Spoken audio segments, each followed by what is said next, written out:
كابتن طارق السكران مدير فني ملاوي، نقول لك النهارده يعني واضح من بدايه المباراه ان في اصرار على انك تحقق مفاجاه، وبالفعل حققت المفاجاه بالفوز على الاسيوط على ملعبه. الحمد لله رب العالمين. انا بشكر الرجاله اللي كانت في الملعب كلها، عملوا مجهود كويس، واحنا والله احنا تعبانين من 22/6 بادئين فتره الاعداد. الحمد لله رب العالمين. الحمد لله. الله يكرمك. والله للسجن. سكران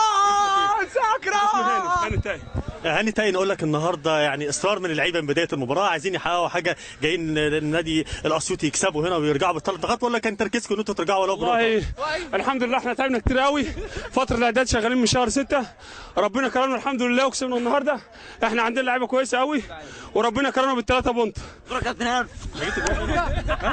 لا محمود علي، نقول لك محمود عادل، يمكن النهارده شايفين من اول المباراه ان اللعيبه كلها بتركز، اللعيبه عايزه تعمل حاجه، بتلعبوا فرقه بحجم نادي الاسيوطي اللي فرقه للصعده، لكن في امكانيات، فرق امكانيات كبير ما بين الفرق. ايوه طبعا، احنا مركزين من يوم الاثنين من التراي ماتش تقريبا، وعاملين مجهود عالي ومركزين تركيز غير عادي، وربنا كرمنا بالفوز.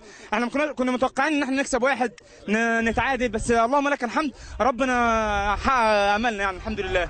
يمكن عريس اللقاء حماده جلال، نقول لك مبروك النهارده، احرزت هدفين وبدايه بقى موفقه مع نادي. الحمد لله يا كابتن، احنا احترمنا الخصم، فرقه محترمه جدا، عملت ماتشات وديه قويه جدا مع الاسماعيلي ومع شغال دكان، فرق قويه جدا، قدرت انها تكسب الفرق ديت. احنا جايين مركزين الفرقه دي، درسناها كويس، جايين الحمد لله يعني مركزين يعني اخر تركيز الحمد لله، ربنا كرمنا بالماتش الحمد لله. الحمد لله يعني. الله يبارك فيك، الله يخليك.